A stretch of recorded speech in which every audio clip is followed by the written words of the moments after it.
안녕하세요. WMH 채널입니다. 정부가 2023년까지 460억 원을 투입해 슈퍼컴퓨터용 중앙처리장치 원천 기술 개발을 추진한다고 밝혔습니다.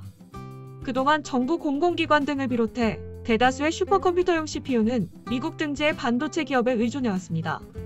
과기정통부는 26일 이 같은 내용의 슈퍼컴퓨터 개발 선도 사업을 본격적으로 추진한다고 밝혔으며 이 사업의 올해 예산은 90억 원입니다. 슈퍼컴퓨터는 대용량의 데이터를 초고속으로 생산 처리 활용할 수 있는 컴퓨터 시스템으로 과기정통부는 이번 사업을 통해 하드웨어와 소프트웨어를 함께 설계해 개발할 방침입니다. 과기정통부는 4년 동안 슈퍼컴퓨터 CPU 시제품을 개발하고 예비 타당성 조사를 거쳐 후속 연구와 연계해 자체 기술로 슈퍼컴퓨터 CPU 기술 개발을 완성한다는 계획입니다. 과기정통부는 슈퍼컴퓨터용 고성능 저전력 CPU와 코어 설계 기술을 확보하기 위해 소프트웨어와 계산 노드를 개발할 예정입니다. 계산 노드는 슈퍼컴퓨터의 병렬 프로그램을 실행시키는 단위 컴퓨터입니다. 이어 여러 대의 계산 노드를 연결해 클러스터 시스템 시제품을 개발한다고 합니다.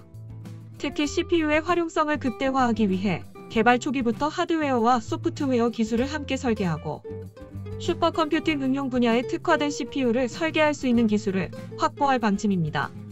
산학연 협력을 통한 컨소시엄 형태로 연구를 진행할 계획이며 향후 슈퍼컴퓨터 활용 기업이나 기관 등을 컨소시엄에 포함하는 방안도 검토하고 있습니다. 과기정통부는 이날부터 다음 달 4일까지 사업 공고를 하고 4, 5월 과제 선정 평가를 할 계획이라고 밝혔습니다. 우리나라의 슈퍼컴퓨터 연산 속도는 주변국들에 비해 느린 편입니다. 작년 최신 슈퍼컴퓨터 탑 500 순위 따르면 중국과 미국은 2강 체제를 더욱 공고히 하고 있습니다. 미국 오크리지 국립연구소 서밋이 1위에 올랐으며 실측 성능은 148페타플롭스로 연산이 가능합니다. 2위는 미국 로렌스 리버모어 국립연구소의 시에라로 94.6페타플롭스의 연산이 가능하며 3위는 중국의 선웨이 타이후즈광이 꼽혔습니다. 이어 4위에는 테너이호가 올랐고 상위 10위권 컴퓨터 중 미국이 5개, 중국이 2개였고 나머지는 스위스, 일본, 독일 컴퓨터가 포함됐습니다. 전체 순위에 포함된 슈퍼컴퓨터 수량은 중국이 압도적입니다. 작년 기준 총 228개의 중국 슈퍼컴퓨터가 순위에 포함됐는데 이는 전년보다 8개 늘어난 것입니다. 미국은 117개로 역대 가장 적은 숫자였고 일본, 프랑스, 독일, 네덜란드, 아일랜드, 영국이 뒤를 이었습니다. 총 연산력을 보면 미국이 37.1%로 세계 1위였으며 중국은 32.3%로 2위를 기록했습니다. 2018년에 38.5% 대 29.9%에서 격차를 크게 좁혔습니다. 한국은 한국과학기술정보연구원의 슈퍼컴퓨터 5호기 누리온이 세계 14위, 기상청의 누리와 미리가 각각 113위와 114위에 올랐습니다. 슈퍼컴퓨터의 심장인 CPU 역시 주변국들은 모두 자체 개발하여 사용 중입니다. 중국은 미국의 견제로 핵심 부품인 중앙처리장치 반도체 수입이 막혀 4세대 슈퍼컴퓨터 개발이 어려울 것이라는 관측이 많았습니다.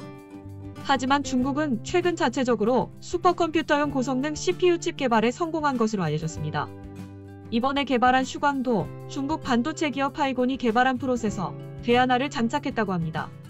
이 업체는 몇 년 전 수천억 원을 주고 미국 기업 AMD로부터 반도체 기술을 이전받은 것으로 알려졌습니다.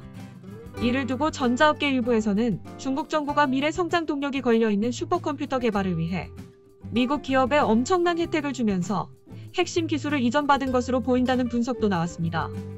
일본도 새로 도전장을 내밀었습니다. 일본은 최근 미중 주도 경쟁 속에 세계 슈퍼컴퓨터 상위권에서 밀려나 있었습니다. 이화학연구소와 전자기업 후지스는 2017년 8월 일본 최고 성능 슈퍼컴인 쿄보다 연산 속도가 100배 빠른 슈퍼컴에 장착할 CPU 개발에 성공했다고 발표했습니다. 쿄는 1초당 연산 속도가 19페타플롭 정도이기 때문에 새 CPU는 엑사플롭급 슈퍼컴을 구현할 수 있는 수준으로 평가되고 있습니다. 일본은 슈퍼컴퓨터를 자연재해 예측과 신약 개발 분야에 활용한다는 계획입니다. 지진이 많이 일어나는 지형 특성상 열도 주변판의 이동과 쓰나미 발생을 예측하는 데 엄청난 연산이 필요하기 때문입니다. 일본은 아베 정부 들어 1,300억엔을 슈퍼컴퓨터 개발에 투자하고 있습니다. 우리나라는 슈퍼컴 선진국과 상당한 격차를 보이고 있습니다. 이제서야 페타플롭급 슈퍼컴퓨터 개발에 나서기 시작했습니다. 과학기술정보통신부는 오는 2022년 1페타플롭급 슈퍼컴퓨터 상용화를 목표로 2018년부터 본격 개발에 착수했습니다. 이런 흐름대로라면 자체 개발이 끝나는 2022년 한국과 세계 슈퍼컴퓨터의 성능 격차는 1000배 이상 벌어질 전망입니다. 또한 한국은 현재 세계 상위 500대 슈퍼컴퓨터 중 7대를 보유하고 있지만 모두 미국, 중국 기업의 제품입니다. 하드웨어 제작 기술이 없어 CPU와 같은 핵심 부품을 새로 개발해야 하는데 지금 개발 중인 펜타플로급 슈퍼컴퓨터에 사용될 CPU를 올해부터 개발하는 것입니다.